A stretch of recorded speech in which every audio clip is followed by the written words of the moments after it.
A gente fez um show e os meninos começaram a gritar: linda, tesão, todo mundo passa a mão. Olha. E não tinha, a partir dali para baixo, nenhuma crítica minha, ou uma sensação de falar: o que é isso? E aí, entendeu? provavelmente, Era só um comentário do seu... Era um comentário, olha que absurdo. Porque naquele momento, naquela época, no documentário, inclusive, tem cenas que mostram bastante isso, a gente em programas, coisas super inapropriadas que falavam pra gente, que hoje em dia seriam completamente descabidas, ninguém ia falar um negócio desse pra gente. Então, eu acho que a gente não sentia, mas existia. Estreou hoje no Globoplay a série documental Pra Sempre Paquita. A Paquitas. A Tati foi uma das idealizadoras do projeto e a Bianca também participou da série. A gente fala agora sobre a série e sobre a fama precoce das Paquitas, que começavam com 10, 11 anos de idade. O que era sonho de todas as meninas virarem Paquita, mas o que causou nas Paquitas terem sido expostas tão cedo? O que foi tão incrível viver e o que você não abriria mão por nada nessa vida de Paquita, de sonhos, de Xuxa, de tudo que aconteceu? Engraçado porque a gente repetia que a gente era cobrada de tirar notas boas, né? Mas a gente não falava o que tinha por trás daquilo, porque não tinha nem como cobrar, porque a gente não tinha muito como isso, como ir à escola direitinho, entendeu? Claro. Eu até ia, minha mãe me forçava, eu chegava às 3, eu acordava às 6 e ia pra escola. Mas eu dormia na carteira. Claro, não tem como. Entendeu? Não tem como. E a gente tentava cumprir o protocolo, né? Claro. Quando dava para fazer as provas, os trabalhos, tentava, mas nem sempre conseguia. Olhando agora, de hoje, foi um grande sonho ou foi um perrengue sem fim? Foi um grande sonho, e sempre será. Eu acho que... Com perrengue. Com perrengue, sem perrengue. Os perrengues fazem parte de uma vida toda, independente da época. Claro. Eu acho que o que a gente está falando muito aqui é que certas coisas não cabem mais hoje em dia. Então a gente mostra isso, né, Tati? E foi um sonho maravilhoso. E se tivesse que viver tudo de novo, eu viveria tudo de novo. Porque foi incrível. Mas isso não pode, a parte maravilhosa não pode cobrir a parte que não foi tão boa. Como que é? Desculpa, João. Se fosse nos mesmos termos que vocês viveram, vocês deixariam as filhas de vocês? Não. Hoje em dia a gente não consegue nem pensar dessa forma, porque seria completamente descabido.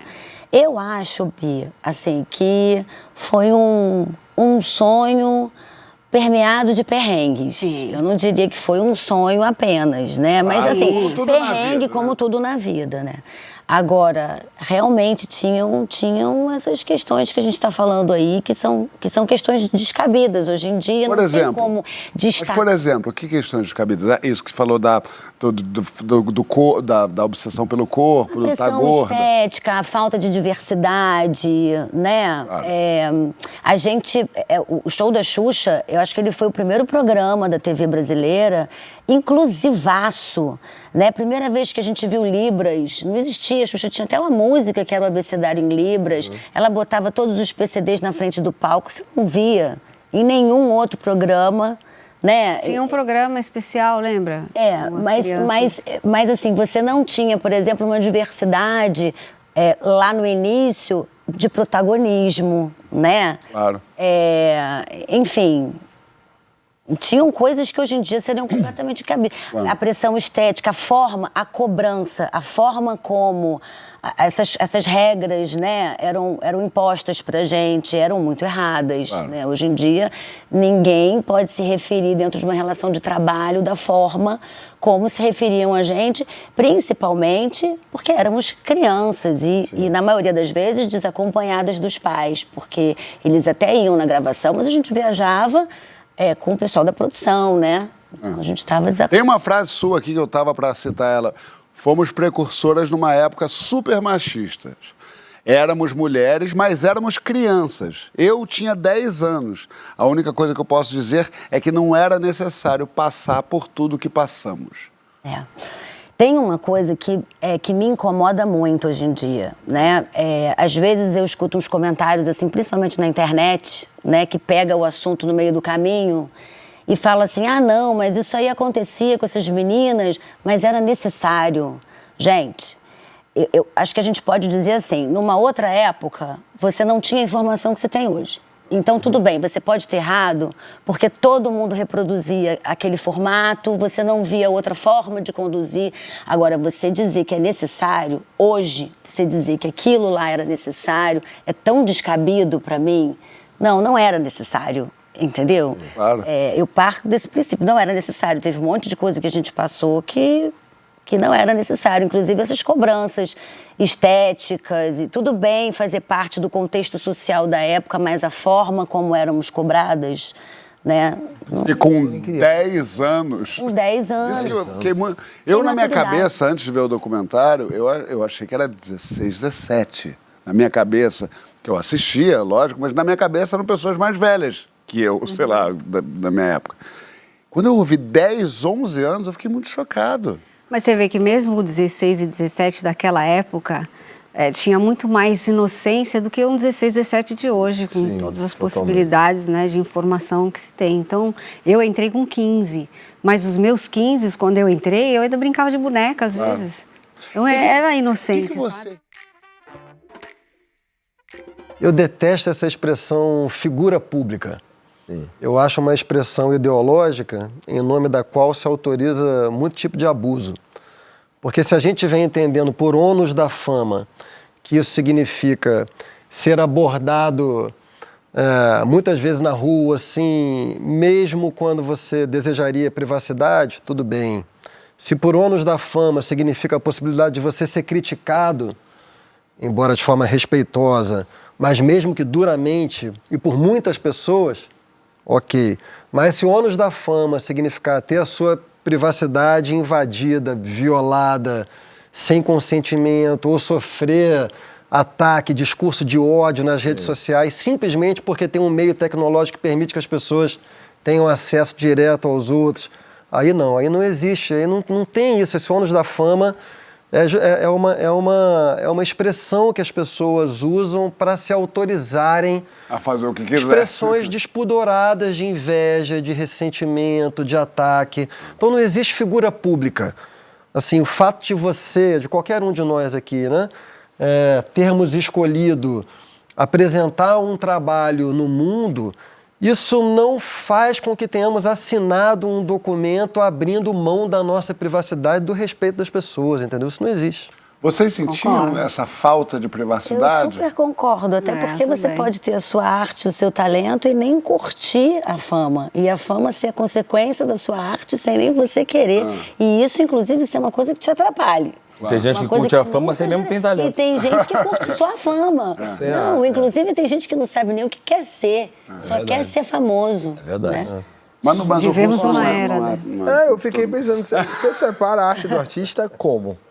Ah, dá para separar. Em alguns casos até é obrigação nossa separar. Separar a arte do artista? Não, a arte da fama. A arte do artista. A gente está falando da fama Não, da arte. Não, Porque E hoje em dia tem muito artista sem arte, que é o que o Edu estava falando. É uma coisa que meio que foi inventada nos anos 90. Lembra quando a gente falava de culto à celebridade e tal, não sei o quê? O que eu tinha entendido de você perguntar é da arte do criador, é isso? do criador, é. Ah, o artista, né, que tem sua coisa pública, que tem sua vida e tudo mais, e a arte. A arte vai e domina todas as pessoas, chega lá. E aí, de repente, você tira a arte dali e fala, não, mas você é o artista, é você que eu quero. Aí a pessoa, um exemplo, um artista que fez algo que não é muito legal, você abandona a arte dele, sendo que aquele momento da arte foi um momento sublime, de bondade, Então, ou de tudo. não abandono, necessariamente. No caso, o Kevin Spacey.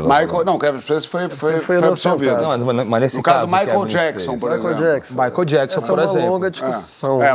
Mas é uma longa e uma outra discussão. Porque eu acho que eu queria entender assim, vocês, quando vocês eram para aqui, imagina, todo mundo queria ser, todo mundo, era uma loucura, o frenesi, viajava, todo mundo. Vocês se sentiam invadidas, a privacidade de vocês? Não, eu acho que se a gente vivesse um tempo de mídias sociais que nós vivemos hoje, ia ser um inferno. Eu acho que a gente corria muito risco, né? Mas eu não me sentia assim invadida, assim, a gente curtia muito, né, os assim, momentos. quando eu entrei, eu só queria estar ali do lado da Xuxa e participar daquele sonho, aquela nave cor-de-rosa, porque ninguém nem sabia direito o que eram as Paquitas. Era em 87, a Xuxa tinha começado na Globo, não tinha disco, não tinha filme, não tinha nada.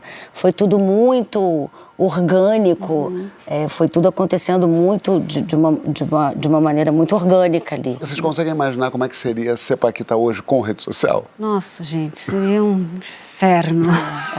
Seria uma loucura. Porque naquela época a gente estava falando de fama, mas naquela época eu acho que era o glamour que a gente tinha, na verdade, era a fama, porque era uma fama mais controlada. Não, eu acho que esse acesso ao público, né, a gente Era tinha quando muita podia proteção. andar tranquilo. Era um lado bom. Eu achava, inclusive, o melhor lado. Essa coisa das pessoas todas quererem estar com você, quererem te ouvir, prestarem atenção no que você... A escola devia ser no super você... popular. Isso é muito legal. Não Então, tinha mas na escola excesso. você era super popular por conta disso? Ah, na escola era bem legal. Eu achava assim legal, eu curtia. E eu curtia receber esse carinho. Eu nunca tive problema com isso, não. Eu nunca achei, tá colando em mim porque quer alguma coisa. Claro que você percebe, assim, né? Mas eu sempre recebi com gratidão e com amor, achando mó barato, assim. As pessoas quererem se interessarem pela minha história, porque as pessoas começam a fazer perguntas, né, sobre o seu trabalho, como é que você entrou, como é que é a Xuxa. Eu achava legal, eu curtia dar essa... Era gostoso, era gostoso. Muito bom. O que chegava a nós era sempre muito bom. Acho que a parte ruim, assim, que com certeza tinha, não vinha até nós, né? Porque não Quer tinha dizer, rede você social. vai num show, tinha um show, não tinha mídia social, mas quando tinha os shows ao vivo, sair do ônibus para ir para o estádio, então tinha muita segurança para acompanhar, para não ter nenhum problema, né? Mas foi orgânico, né? A gente não sentia, assim... Eu me lembro quando eu entrei, não tinha nada, e de repente a gente gravou o disco, É Tão Bom. Aí eu parece já que entrei virou com uma tudo, chave, né? Aí eu fui no Tivoli Park um dia, eu não conseguia entrar no Tivoli Park com as meninas, e a gente ia O sempre... Parque era um parque que tinha aqui no Rio de Janeiro. Parque de gigante. diversão, e aí eu falei, cara, que sucesso! E ela amava. Mas foi muito orgânico, não foi uma coisa assim, eu não fui em busca da fama. Eu não entrei pra ser Paquita porque eu queria ser atriz, porque eu queria ser cantora. Eu queria estar ali, eu queria trabalhar lá daquela boneca, daquela mulher incrível, naquela boca, aquela nave, aquele mundo mágico. Era isso que eu queria e foi acontecendo, sabe? Então a fama foi acontecendo.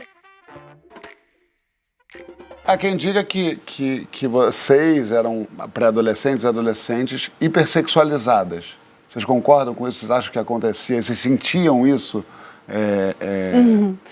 Não, tinha isso que apareceu depois, mas assim, na época, não tinha. A gente era inocente em relação, ninguém tinha essa visão.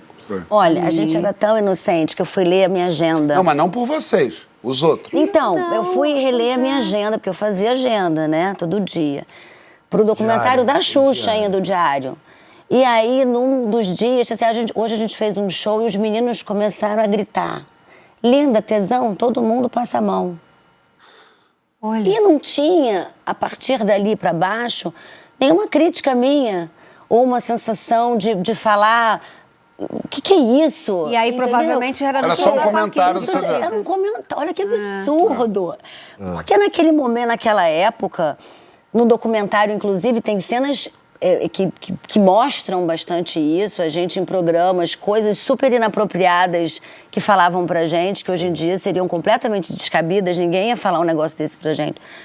Então, eu acho que a gente não sentia, mas existia. É isso que né? É isso, né? É como o machismo, né? Quando você fala aquela coisa, eu falo assim, além de ser um momento machista, quer dizer, ainda é, mas muito melhor do que aquela época, né?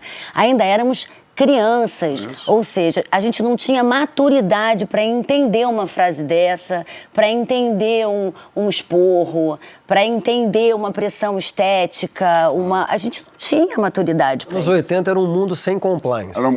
Não tinha compliance empresarial na empresa e nem na sociedade. Faltou o compliance nos anos 80. Gente,